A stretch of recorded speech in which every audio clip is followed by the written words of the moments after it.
This is the Mobile Home Park Lawyer Podcast with Ferd.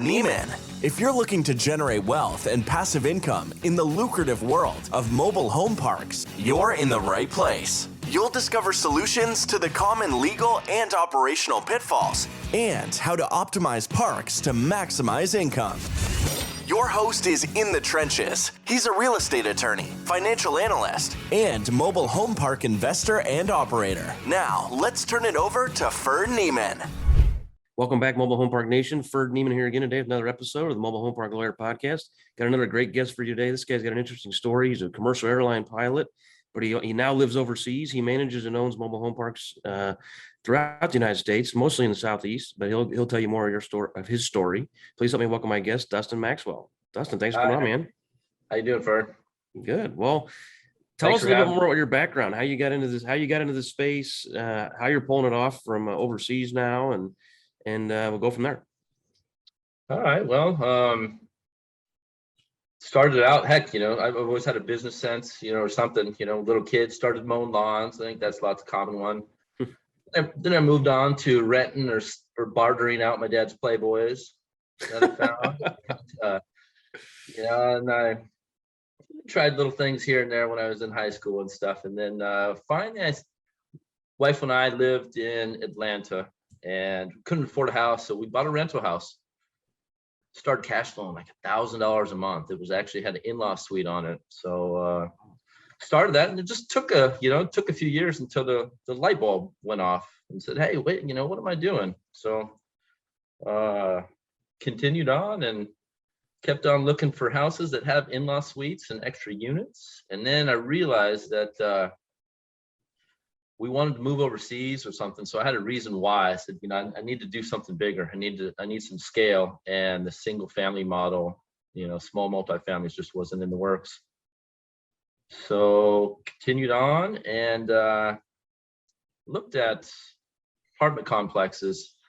But during this time period, there's a lot of, I don't want to call it dumb, but there's a lot of accidental money that has been made by people. And it was, I had a mentor, and it was pretty competitive. Lots of properties were being priced way too much.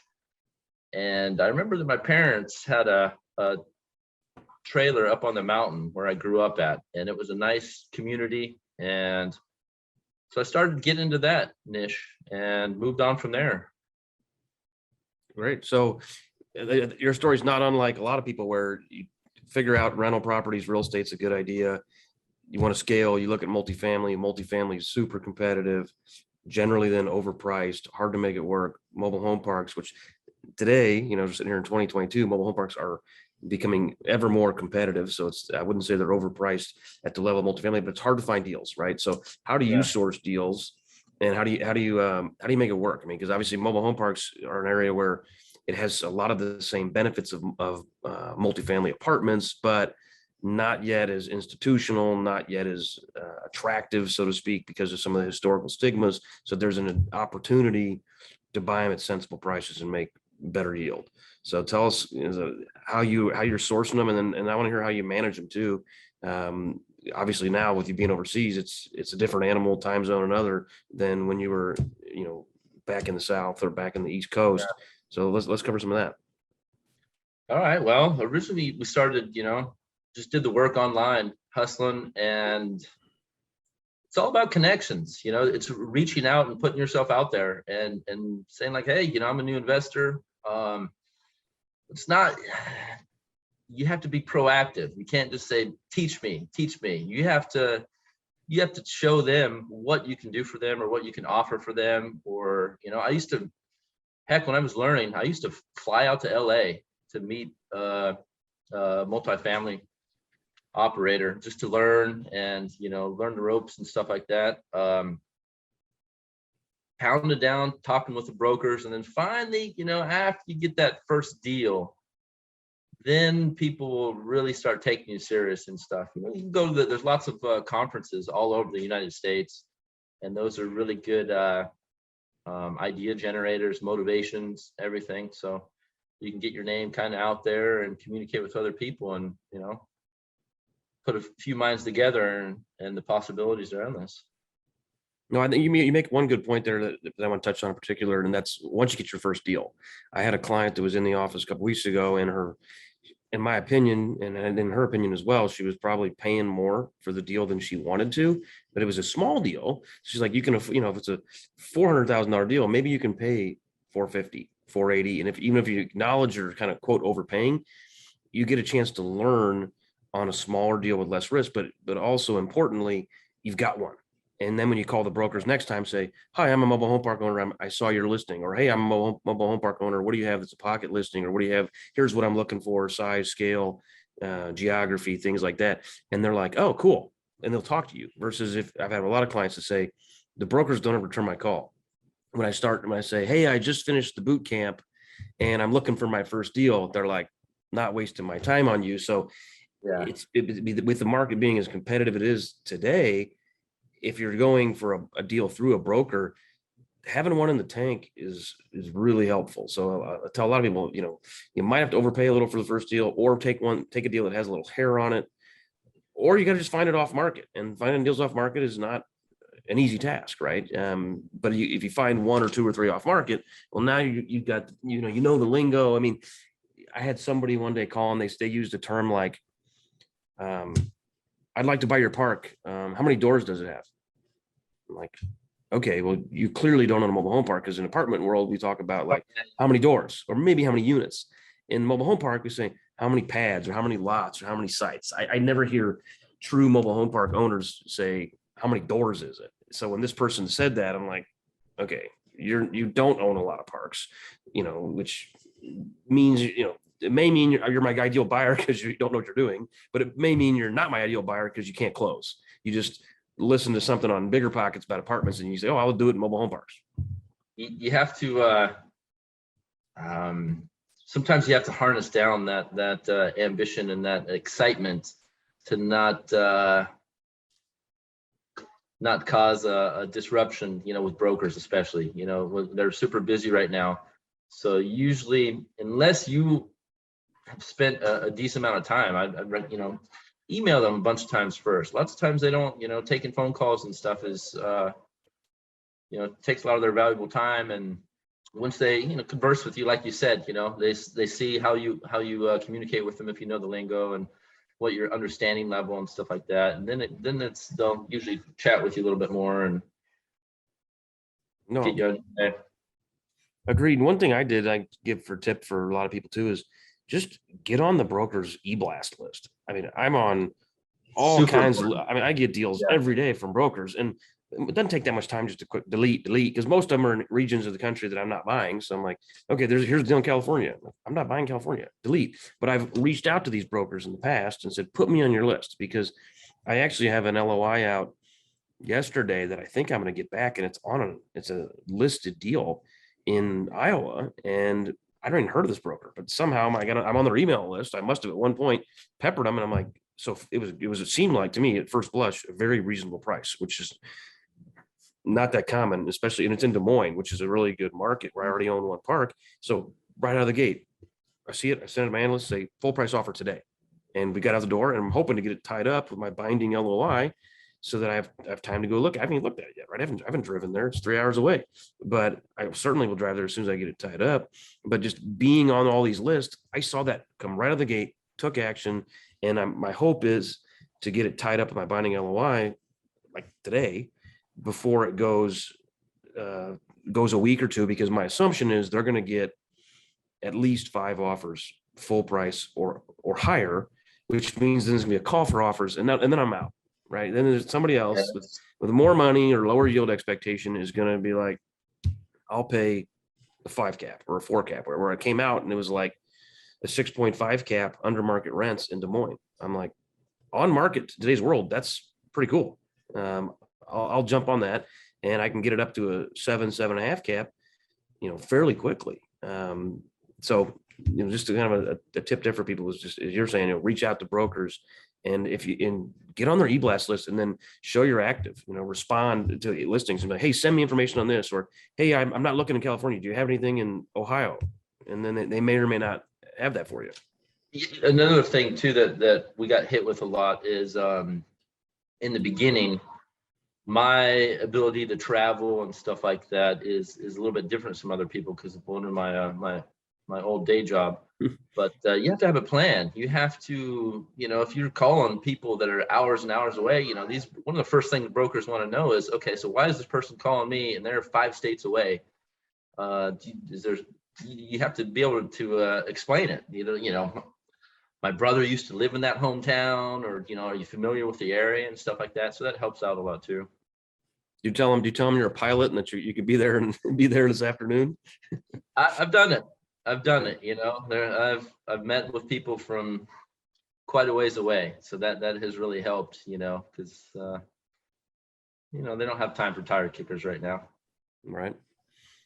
Okay. Well, tell me how you're operating these parks. What systems you have in place, or people you have in place, and how you're, obviously, we all need people to help on our team. So how are you finding good people, and how are you interacting with them on a regular basis? Well, I kind of got a bunch of friends and family involved in the real estate aspect of it back when I was in single family housing, and started to, do lots of reading about scaling and systems, checklists, and redundancy. Because of the pilot background, everything has to have a backup. There can't be one point of failure. So, and that I think that translates pretty well in the real estate world. If your main handy guy goes AWOL, he's gone, you have to have somebody else. You have to have, other people and stuff that can help you. So I kind of work with a bunch of friends actually in the local area, and that were doing single families and stuff too. And I said, hey, come on, join me on this. And they had friends, and so now I've got some few people around the area in different parks. I've also got some people that I use online. I use some virtual assistants. Got some over in the Philippines. I've got property managers for one park that is a mainly Latino park. They live in Mexico City. So it's all about open channels of communication and structures, and really organizing things, and standard operating procedures. If this happens, do this. If this happens, do this. If you have a question, raise it up to the manager or bring it to me. Good. I'm particularly interested in your Hispanic park. I have a Hispanic park right now where I had a great manager, and I relocated him to a different, more challenging park, and he's doing a great job there. But I've had a real hard time keeping a good manager, the next manager, because the person has to be bilingual. And I found somebody who was okay that only spoke Spanish, but then they couldn't really talk to the rest of us. And then I have other people that wanted to have tackled the job a little bit, but they only speak English. So then they can't really relate to a lot of the residents. So they're, translating on their phone. Hey, this is what I'm, hey, your rent's due, blah, blah, blah, blah. And it translates your rent's due, but there's no rapport there, and it doesn't work as well. So I'm curious how your coworker out of Mexico City, clearly they're not on site knocking on doors. Clearly they're not on site showing units. What scopes of work are they doing remotely? And then how are you doing the other scopes of work that can't be done remotely? Well, this park is a few hours away from Atlanta, where my old home base was. So I have one of my partners is out there, and he's frequently over there for the heavy lifting, currently doing an expansion and stuff out there. But more or less, it's a couple in Mexico City. And one of them handles this, one of them handles the Spanish side, and the other one handles the English side. And they work together as a team. And, they're both bilingual, obviously, too, but focus on that. And then we have an on-site manager that pretty much, he can communicate in English. I guess we can put it like that.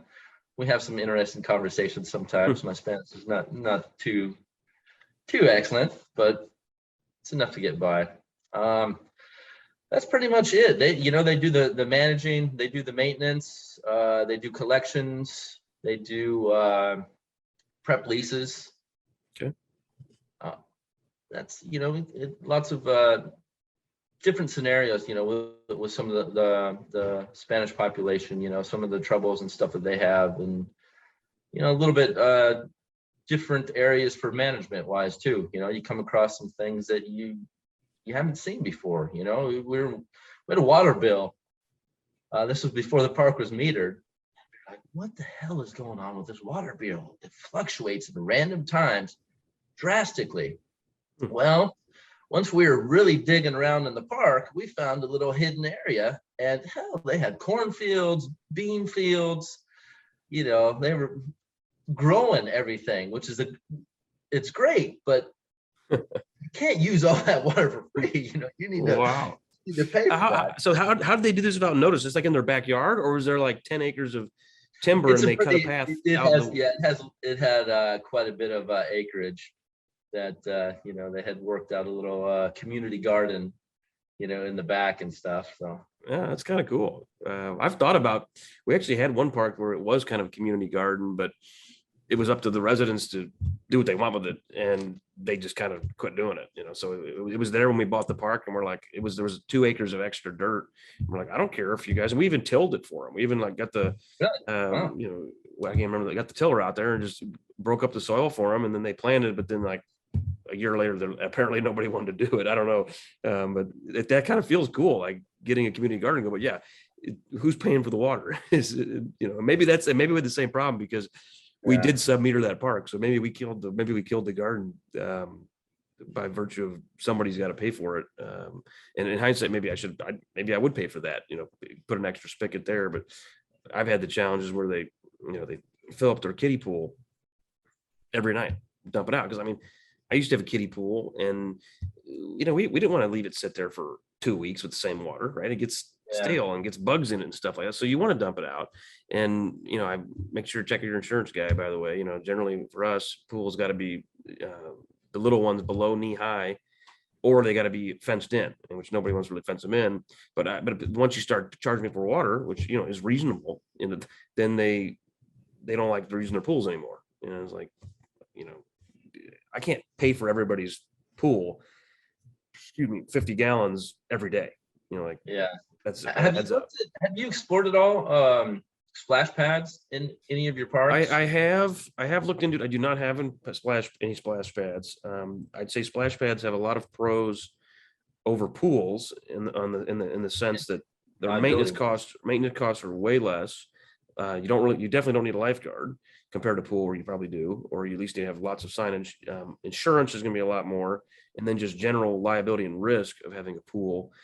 So what some people are doing is they're filling in their pools and putting concrete over them, and then putting in a splash pad. I've had a hard time getting someone who has them to that. I've got a couple of clients or acquaintances that have splash pads, and I'll ask them, what's it cost? What's the ongoing maintenance cost? What's the ongoing water cost? That's the hidden question. And they're always like, I don't know. Somebody else handles that. Let me get back to you. They got 100 parks or something. They don't know that, but they never get back to me. I'll ask them again. They're like, I can't really figure that out.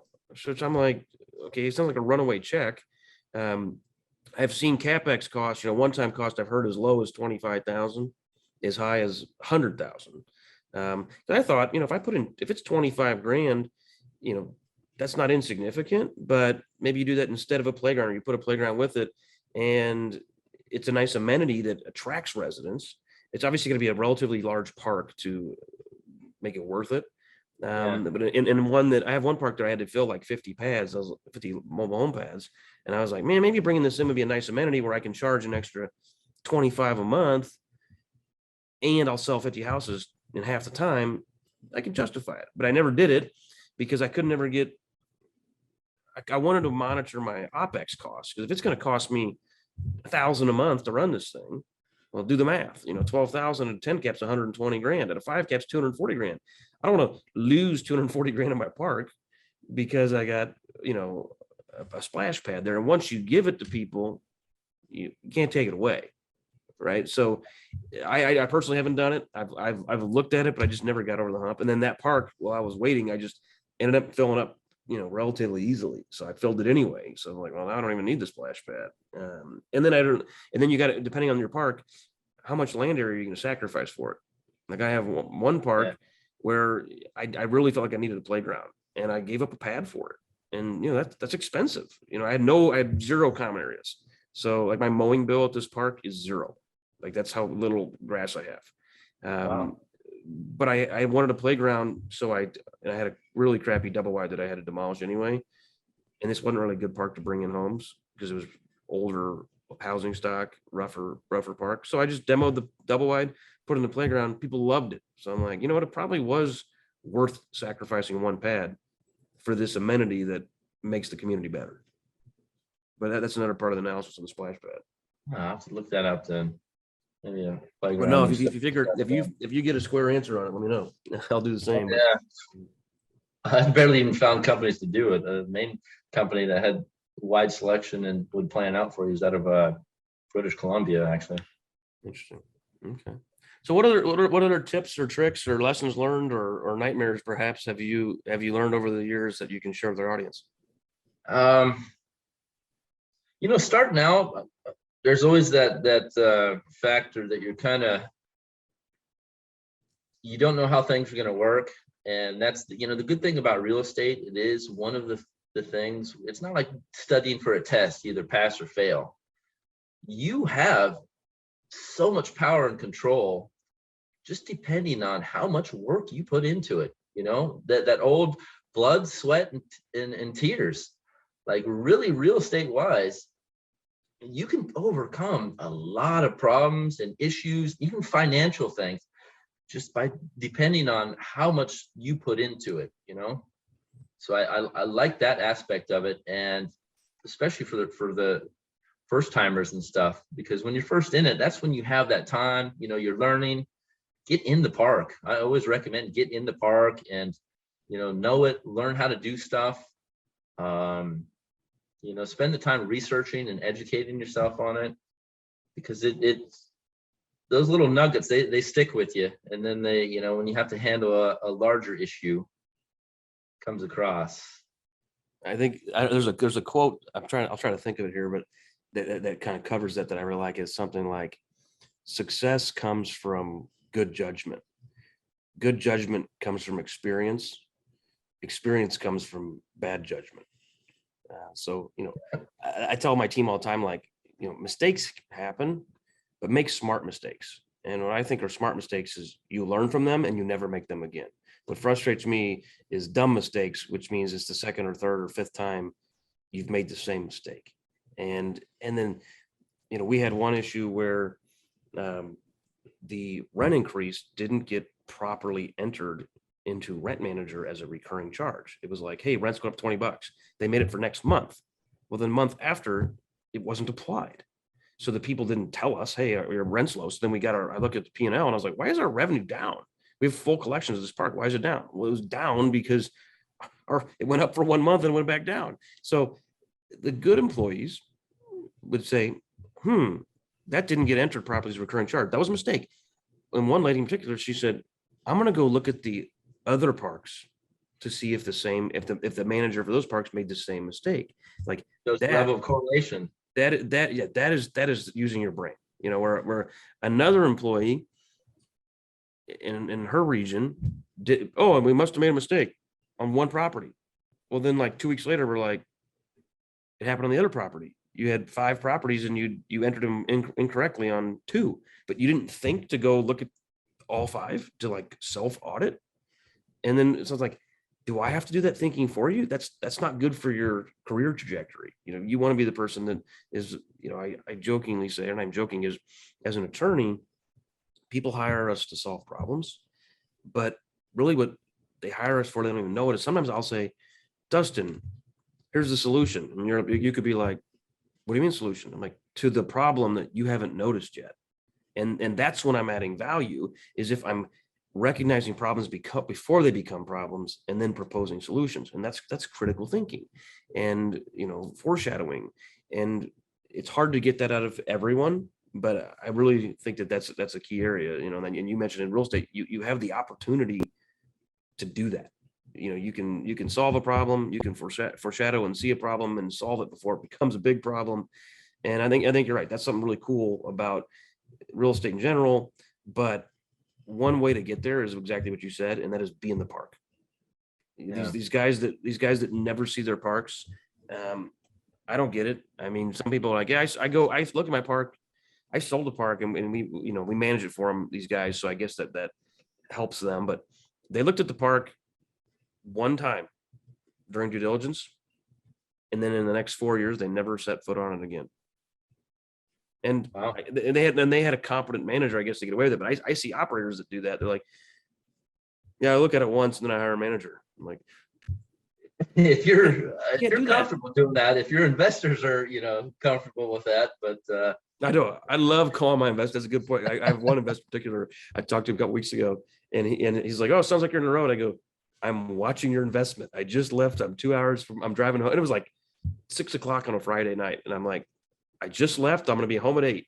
And he's like, "Nice." I was like, "I'm watching your investment." They're like, "Cool. You actually visit? You mean you really do go?" I'm like, "Of course I really go, and I don't go every day or every week, but I go when I think it's necessary." And then sometimes I just go strategically. If I'm going to Illinois for a family matter, I'll make stops along the way.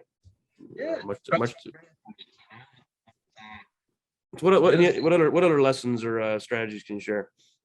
Well, I can have being proactive instead of reactive. I think that's either a learned, like some people naturally have that, but sometimes it needs to be learned. And what I mean by proactive is taking the initiative to do things and making decisions, not with the not focusing on the fear aspect of it, because like you said, if you have something that happens, learning experience, chalk it up, move on, keep on going.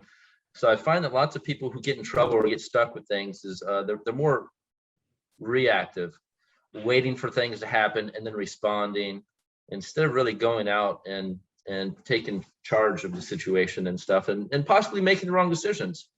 I think that's overall true. I think even with I've got a bunch of friends that just for years have been watching me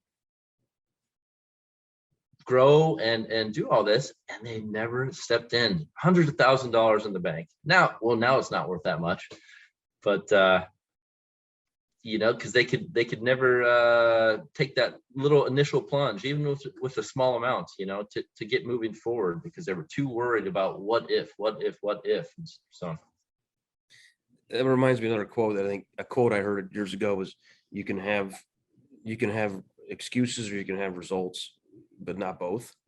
And another one was like, you have to take action. I have one friend in particular. He's one of the smartest guys I've ever met, and all the guy does is learn. I mean, he every business book I've read, he's also read. Every novel my wife has read, he's also read. Every religious book either my wife or I've read, he's also read. And then 100, I'm like, he's a super fast reader. I mean, he reads something like, I think he reads like a book every other day, and has for 40 years. So and he retains it. So he's just wow. a genius. But he never takes action. So he's like, yeah, I'm thinking about starting a podcast, I'm thinking about starting a business, or I'm thinking about doing this on the side. And I'll meet with him. And I've quit meeting with them because it's like a waste of time. It's like, you are so ready. You know more about, another guy, he's like, I've listened to every one of your podcast episodes twice. And I was like, why haven't you made an offer on a mobile home park? He's like, well, you haven't found the right deal. I'm like, no, you haven't found the courage to take the action or take the risk. You are smarter than the majority of operators, and you've never operated. You just need to take that leap and be an active participant in your life. Yeah. Sounds like the same thing with some of your friends. I mean, I remember when I read Rich Dad Poor Dad first time, Robert Kiyosaki says something along the lines of, you're gonna have new friends. And he's like, the reason is when you start making yourself better, you start taking risks, you start making more money, you start accomplishing things, some of your friends are not going to like that because they can't keep up or they won't keep up. So then they hear you saying, I'm better than you. When you're not saying that, you're saying, I'm getting better. and then they recognize that they're not, and you happen to lose some friends. And over time I've noticed that, where, some of my friends, I'm like, we sit there and have, enlightening discussions on the stuff you're not supposed to talk about, right? Money, politics, religion. And other friends are like, oh, hey, let's just talk about the Royals. I'm like, who cares about the Royals? And you got to have leisure too. You got to have leisure too, right? But I mean, I have a lot of friends that, like, all they do is leisure. That's how the only way their brain works is, I'm like, don't you guys want to learn? Do you not have an opinion on the Ukraine-Russia issue? You don't have an opinion on tax policy? Are you not monitoring inflation? And they're like, I don't know if there's inflation or not, or I don't care, or I can't do anything about it. Like, okay, that doesn't mean you shouldn't think about it. You should, and I think that's part of what separates successful business people is they think about the stuff. Say that again. Getting rid of the static. Yeah. There's so much noise and distractions and everything going on that lots of people can't they can't realize and pull out of things like what's important, what's the value of this, or what, or what's just a distraction and pointless. I don't know. I don't want to get too deep into it, but fair enough. We'll keep it on track. Well, let me touch real quick. You said some things about that. Back to my proactive, reactive, and one of the things is when I was at a previous airline, I upgraded to captain, and I was going to go up to. I was based in Detroit, and up in Detroit, what lots of people don't know this, but over 50% of your pilots and flight attendants, they don't live where they're based at. They live in another city. Some of them live in other countries, and they commute in. So what they do to cut costs is kind of like a boarding house where you stay in a crash pad. And the crash pad, depending on where it is, has bunk beds. And, there was one up in Jamaica, Queens that I think they shut down. And I think that was I think they had like 50 beds in there. In one room, like a barracks or something? Definite fire hazard. No, it had like a building and, with a basement and just, line it up with beds and, random stuff like that. So I stayed in one of those. It wasn't a pleasurable experience. And it was, I thought, well, there's two things going for me here. Number one, I think I could do this better. And the second thing was, I think the market, there's definitely room for me in the market. So after staying in this place a couple months, 2 months later, I had 2 houses with over 30 beds. I bought cars and full of airline crew, even had a couple mechanics and stuff like that. Went great when I was over there. The only thing is it's very management intensive, to keep things going.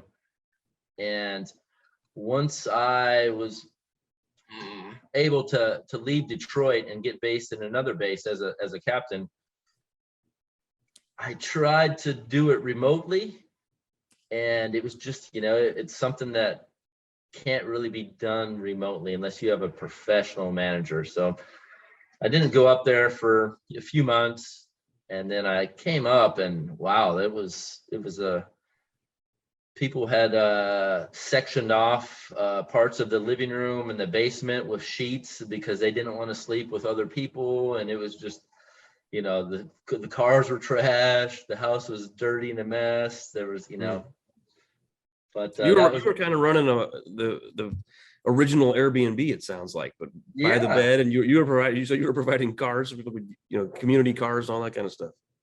Yeah, but there's still tons of them all around, and that was a really that was a good thing and stuff. And the market really has shifted, because now if you look at all the new companies and stuff coming out, and they're always talking about kind of like, what is the house sharing, and like for startup guys, they have what do they call them, the incubator houses or whatever, where a bunch of guys will get in that, stay in the house because they can motivate each other. And so it's a different niche, but it was great. Learned a lot from it.